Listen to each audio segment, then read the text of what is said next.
In 2016, Poland was suddenly placed on roller coaster enthusiast maps when Formula opened at Legendia.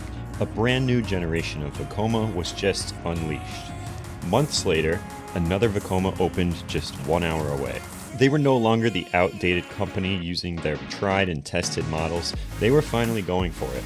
Poland quickly became the place to be for 2017 enthusiasts who wanted to check out this new era of Vekoma. But with other manufacturers stepping up their game with bigger and badder rides over the next 4 to 5 years, how does it hold up all these years later? And is it really as amazing as some have hyped it up to be? This is Lech Coaster at Legendia.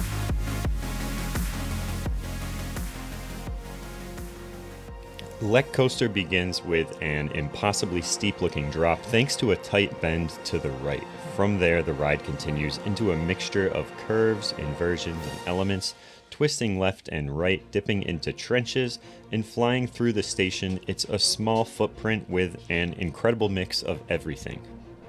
Lech has an awesome layout and is the perfect length. Vekoma's newer models feel well built, smooth, and the quality of the train build feels better than that of, say, the newer Intamins.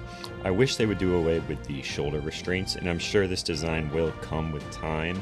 They aren't the most comfortable restraint option, and it does take away ever so slightly from the experience. There aren't any vibrations or major signs of aging. Technically, this is a very nice ride.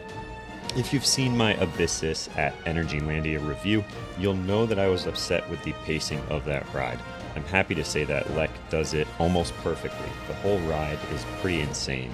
Anticipation at the top of the drop is nice, and then every element is taken with some crazy speed, almost too fast at times. These elements are taken very quick and they're banking and rolling in satisfying ways to continue into the next following element over and over. It's a really great feeling. Everything flows so nicely. There's no slow moments or meandering. It's hard to blend so many different elements together, but Vekoma did a really great job of it. And if you like positive G-forces, you will love it. But for me, this thing is almost too much.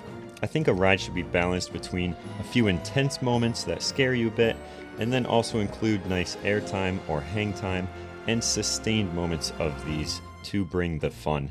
Lech is so intense that I don't have any clue if I actually like it or not. It hauls around the course. The negative G moments are very quick and over quite fast, and I'm just left dazed by the end of it every single time. This is a wild ride and one that I honestly wouldn't want to keep re-riding every single day if it were, say, at my home park. In just the 1 hour of marathoning it that we had, I just couldn't do it. By the end, it was just too much. It's an adrenaline-filled ride that drains your energy from the intensity of the positive G-force.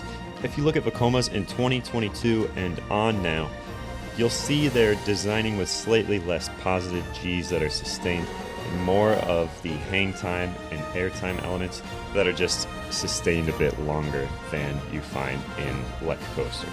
Plenty of near misses thanks to the theming along the ride layout are another bonus here. The surroundings of this ride are quite impressive, especially after walking around the rest of the park before stepping foot into Lech's area. The park is really trying to step it up to compete with other parks with this ride.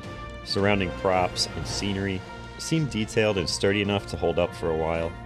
And the attraction does look like quality from up close and at a distance. After 5 years, the track definitely needs some cleaning and upkeep, as there's sections where rust or other particles are really building up. But you can tell that this is a well-built ride. Lech Coaster is unique. There's other Vekomas out there now that do these elements, but Lech's elements in this order just work better than the other ones that I've ridden. It's not the most re-rideable coaster because of the intensity, but it really is one of a kind. No single element that it does is the best element of that type, but together it's fantastic.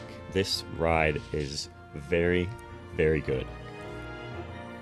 While maybe not as unique as it once was during its opening season, Lech Coaster still ends with a very high score of 8.74. The viewers also voted over on Instagram and gave the ride an 8.35. You ranked it higher than Hyperion just down the road, but actually ranked it lower than the RMC Storm Chaser at Kentucky Kingdom. As always, thanks for watching this review and my other videos. I appreciate it. And until next time, I'll see ya.